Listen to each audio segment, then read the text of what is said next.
మీ తాత కత్తి పట్టినాడంటే అది అవసరం. అదే కత్తి మీ నాయన ఎత్తినాడంటే అది వారసత్వం. 10 దినాల నాడు అదే కత్తి నువ్వు దూసినావంటే అది లక్షణం.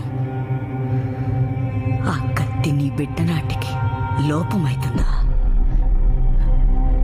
భయం వేస్తాండాదిరా వీరా. ఆ పొద్దు నువ్వు కత్తి పట్టినట్లేదే, అది నీ చేతికి ములిసినట్టుంటాదని మనోళ్ళు అనుకుంటాంటారు. అంతా అయిపోయినాక ఏడవడం ఎవరికి జ్ఞాపకం రాదు. గెలిసినోడు ఏడ్సాలా, ఓడినోడు ఏడ్సాలా?